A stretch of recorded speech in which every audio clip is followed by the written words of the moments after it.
क्या आप जानते हैं कि सीता हरण से पहले रावण ने कौशल्या जी का हरण किया था।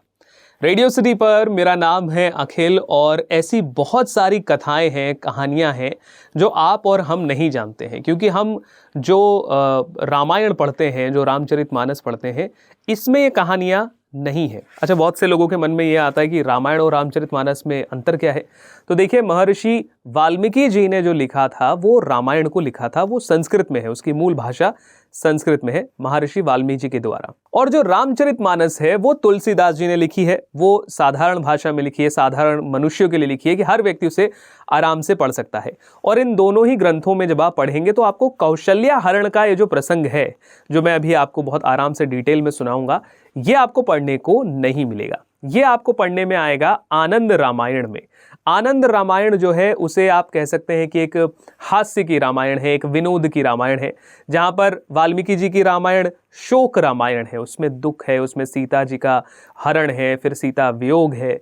वहीं पर ही आनंद रामायण में बहुत सारे ऐसे प्रसंग हैं जो आप नहीं पढ़ेंगे, जैसे वानर का जीवित होना है, श्री राम जी की प्रतिदिन की दिनचर्या वहां पर लिखी हुई है, कुश का जन्म किस तरीके से हुआ था वो वहां पर लिखा हुआ है बहुत ही डिटेल में। बहुत से लोगों को लगता है कि पहले लव का जन्म हुआ फिर कुश का जन्म हुआ, लेकिन आनंद रामायण के अनुसार कुछ और हुआ था। तो मैं आज आपको आनंद रामायण की ऐसी ही कथा सुनाता हूं जिसमें कौशल्या का हरण रावण ने किया था। कहानी कुछ इस प्रकार से है। देखिए, कौशलपुरी में कौशल नाम के एक बड़े पुण्यात्मा राजा जो थे वो राज किया करते थे और उनकी विवाह योग्य एक सुंदर पुत्री थी कौशल्या। इनके पिता ने राजा दशरथ के साथ इनका विवाह निश्चित किया था और जिस दिन विवाह होने वाला था उस दिन इन्होंने राजा दशरथ को बुलाने के लिए दूत भी भेजा था कि भाई उस दिन तब हम लोग शादी करेंगे, आप आइएगा। राजा दशरथ इस समय जो थे वो सरयू नदी में नौका पर अपने मंत्रियों दूतों के साथ जल क्रीड़ा कर रहे थे, साथ ही साथ यहाँ पर इनके सैनिक भी थे। इस समय जो रावण था उसके मन में एक प्रश्न बड़ा बार बार आ रहा था कि मेरा मरण जो है, मेरी मृत्यु आखिर किसके हाथों होगी। तो उनके मन में इस विचार को चलते हुए उन्होंने ब्रह्मा जी का ध्यान किया और ब्रह्मा जी उनके सामने आए। रावण ने ब्रह्मा जी से पूछा कि हे ब्रह्मा, मेरा किसके हाथों मरण होगा, आप स्पष्ट कहिए। रावण का वचन सुनकर ब्रह्मा ने कहा कि दशरथ की स्त्री कौशल्या से साक्षात जनार्दन भगवान राम आदि 4 पुत्रों के रूप में उत्पन्न होंगे। उनमें से राम जो है वो आपको मारेंगे, आपकी मृत्यु का कारण बनेंगे। कौशल राज ने ब्राह्मणों से पूछकर राजा दशरथ के लग्न का जो तिथि निर्धारित किया है वो आज से 5वां दिन निर्धारित किया है। ब्रह्मा जी का यह वचन सुनकर रावण को बड़ा क्रोध आया। रावण ने यह निश्चित कर लिया कि मैं कौशल्या का ही हरण कर लूंगा। जब कौशल्या ही नहीं रहेंगी तो विवाह नहीं होगा, जब विवाह नहीं होगा तो राम नहीं आएंगे और इस तरीके से मैं मृत्यु से बच जाऊंगा। ये वैसे ही है जैसे हिरण्यकशिपु ने ब्रह्मा जी से वरदान मांगा था कि मैं ना दिन में मरूं, ना रात में मरूं, ना सुबह मरूं, ना शाम को मरूं, लेकिन फिर भी कहते ना एक बीच का रास्ता निकलता है, एक मध्यस्थ मार्ग निकलता है। जिसके बाद हिरण्यकश्यप का वध हुआ, नरसिंह भगवान आए और उन्होंने अपने नख से मार दिया। गलती करने वाले को हमेशा ऐसा लगता है कि मैं गलती बहुत स्मार्टली कर लूंगा, पकड़ा नहीं जाऊंगा, लेकिन ऐसा नहीं होता है। विधि के विधान में जो लिखा है और जिस प्रकार से लिखा है वो उसी तरीके से होता है। तो रावण ने भी यहाँ पर यही मन बनाया, उसने राक्षसों को अपने साथ लिया और कौशल्या हरण के लिए निकल पड़ा। रावण राक्षसों को लेकर अयोध्या नगरी के लिए चल पड़ा। वहां पर उसने नौका पर बैठे राजा दशरथ को पराजित किया और अपने प्रहार से नाव को तोड़कर उस नाव को सरयू के जल में डुबो दिया। रावण को यहां पर यह लगा कि राजा दशरथ जो हैं वो सरयू में डूब गए हैं, किंतु राजा दशरथ और सुमंत्र नाम का उनका मंत्री जो है वो देव इच्छा से नाव के टुकड़ों पर बैठकर धीरे धीरे जल प्रवाह के साथ गंगा नदी में जा पहुंचे। वहां से बहते हुए वो दोनों समुद्र में जा मिले। इस तरफ रावण अयोध्या से चलकर कौशल नगर में पहुंचा। वहां उसने भयानक युद्ध किया, कौशल राज को जीत लिया और उसके बाद कौशल्या का हरण करके बड़े ही आनंद से आकाश मार्ग से होता हुआ लंका की तरफ चल दिया। रास्ते में रावण के मन में विचार आया कि कहीं ऐसा ना हो कि मैं कौशल्या को लंका में रखूं, फिर मेरे जो शत्रु हैं, देवता हैं, वो रूप धरकर लंका से कौशल्या को छुड़ा ले जाएं।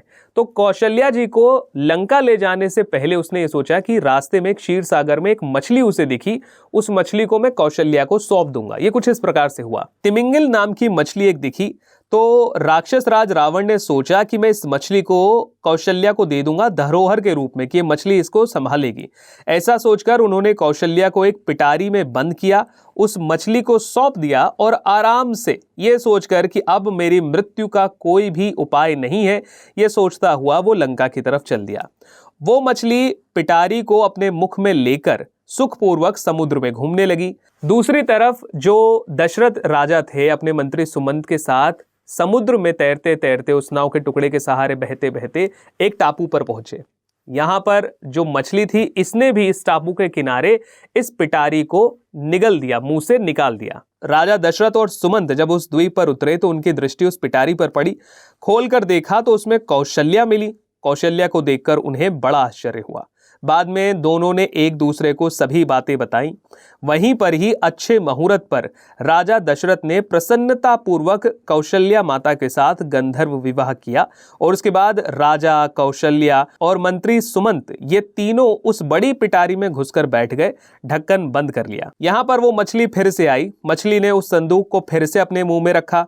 अच्छा, दूसरी तरफ रावण जो था वो सुखपूर्वक सभा में बैठा हुआ था। उसने ब्रह्मा जी को बुलाया और हंसते हुए कहा, हे ब्रह्मा, मैंने आपके वचन को झूठा कर दिया है। दशरथ को जल में डुबो दिया और कौशल्या को छुपा दिया। अच्छा, पूरी सभा में रावण के इस वचन को सुनकर ब्रह्मा जी ने जोर से स्पष्ट शब्दों में कहा, ओम पुण्याहम। ऐसा सुनकर रावण ने पूछा कि आपने क्या कहा और क्यों कहा? तब ब्रह्मा जी ने कहा कि अरे रावण, राजा दशरथ का विवाह हो गया। रावण ब्रह्मा जी के वचनों को असत्य मानते हुए अपने दूतों को भेजता है और मछली से पेटी को मंगवाता है। वो पेटी खोलकर जैसे ही देखता है, अच्छा यहां पर ब्रह्मा जी भी रावण की सभा में है, पेटी भी रावण की सभा में है, सारे लोग खड़े हैं। यहां पर वो क्या करता है, रावण उस पेटी को खुलवाता है और पेटी के अंदर तीनों लोग, सुमंत जो मंत्री थे, राजा दशरथ और कौशल्या, इनको यहां पर प्राप्त होते हैं और इन्हें देखकर रावण का क्रोध 7वें आसमान के ऊपर चला जाता है। गुस्से में तलवार निकालकर रावण उनको मारने के लिए दौड़ता है, लेकिन तभी ब्रह्मा रावण को यह कहकर रोक देते हैं कि अरे दशानन, ये क्या करते हो? इस समय ऐसा साहस मत करो। देख, तूने कौशल्या को इसमें रखा था, किंतु इसके बाद भी इनकी शादी हो गई, इनका विवाह हो गया। ऐसे में राम भी जन्म अवश्य लेंगे और तू अवश्य मारा जाएगा। आयु बची है तो क्यों व्यर्थ में मरना चाहता है? ऐसा साहस मत कर, आगे जो होनी है वो होगी। अभी तू इन तीनों को दूत के द्वारा इनके स्थान पर भेज दे और सुखपूर्वक अपनी बाकी की बची हुई आयु आराम से बिता। इस बात का निश्चय रख कि कर्म की गति जो है वो जरूर होगी। कर्म के अनुसार जो होने वाला है सो होकर रहेगा। अच्छा, इस घटना के बाद रावण डर गया। रावण को ये समझ में आ गया। रावण प्रकांड पंडित तो थे ही, विद्वान थे ही। रावण को ये बात तो समझ में आ ही गई कि जब मैंने इतनी ज़्यादा प्रयत्न किए, इतनी ज़्यादा कोशिशें की कि ये विवाह ना हो, सोचिए कहाँ राजा दशरथ सरयू नदी में उनको नाव तोड़कर डुबा दिया था, कहाँ कौशल्या जी को लेकर आया। इतना करने के बाद भी अगर कौशल्या जी और राजा दशरथ की शादी हो गई तो फिर आगे जो ब्रह्मा जी ने कहा है उस पर ध्यान देना चाहिए।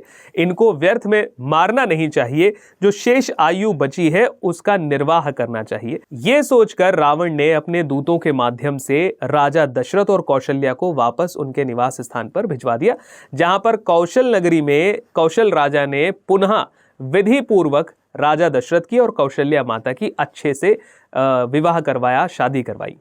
और इसके बाद क्या हुआ ये आप भी जानते हैं, मैं भी जानता हूं। पहले राजा दशरथ ने कौशल्या जी से शादी की, फिर कैकेयी जी से और फिर सुमित्रा जी से शादी की। शुरुआत में उनके कोई भी पुत्र संतान इत्यादि नहीं थे। पुत्रेष्ठी यज्ञ करवाया गया, जिसके बाद तीनों माताओं को पुत्र रत्न की प्राप्ति हुई और श्री राम जी ने रावण का वध किया। तो ये आनंद रामायण की कथा है। आनंद रामायण अगर आपको समय लगे तो जरूर पढ़िएगा। आनंद रामायण में ये बाय द वे आनंद रामायण के सारकांड की कथा है। आनंद रामायण में ऐसी बहुत सी कथाएं हैं जहां पर आपको ये पता लगेगा कि श्री कृष्ण के रूप में जन्म लेने से पहले ही राम जी ने श्री कृष्ण के रूप की रूपरेखा तैयार कर ली थी। श्री राम जी ने बहुत से लोगों को वरदान दिया था कि मैं तुम्हें कृष्ण रूप में प्राप्त होऊंगा जब मैं द्वापर में आऊँगा। बहुत से लोगों को गोप बनने का आशीर्वाद दिया था कि मैं तब तुम्हारे साथ लीलाएं करूँगा। बहुत सी, जैसे लोग कहते हैं कि कृष्ण जी की 16,100 रानियाँ थीं, तो वो जो 16,100 रानियाँ थीं उनको आशीर्वाद मिला था राम जी से कि मैं अगले जन्म में, अगले युग में जब आऊँगा कृष्ण स्वरूप में, तब आप मेरी रानी बनना। अगर आप ये कहानी जानना चाहें कि भाई अखिल मुझे ज़रा बताइए कि राम जी ने कैसे आशीर्वाद दिया, किन परिस्थितियों में आशीर्वाद दिया, कौन थी वो 16,100 नारियां जो राम जी को पति स्वरूप में पाना चाहती थीं लेकिन फिर द्वापर युग में संभव हुआ, अगर आप ये कहानी जानना चाहते हैं और आनंद रामायण से जुड़ी और अनसुनी और अनोखी कहानियां जानना चाहते हैं, तो आप मुझे कमेंट करके ज़रूर बताइए। मैं आपके लिए वो सारी की सारी जो कहानियां हैं, कथाएं हैं, आपके लिए लेकर आऊँगा। फिलहाल ये वाली कथा कैसी लगी वो बताइए और इस वीडियो को ज़्यादा से ज़्यादा शेयर कीजिए ताकि लोगों को इसके बारे में पता लगे।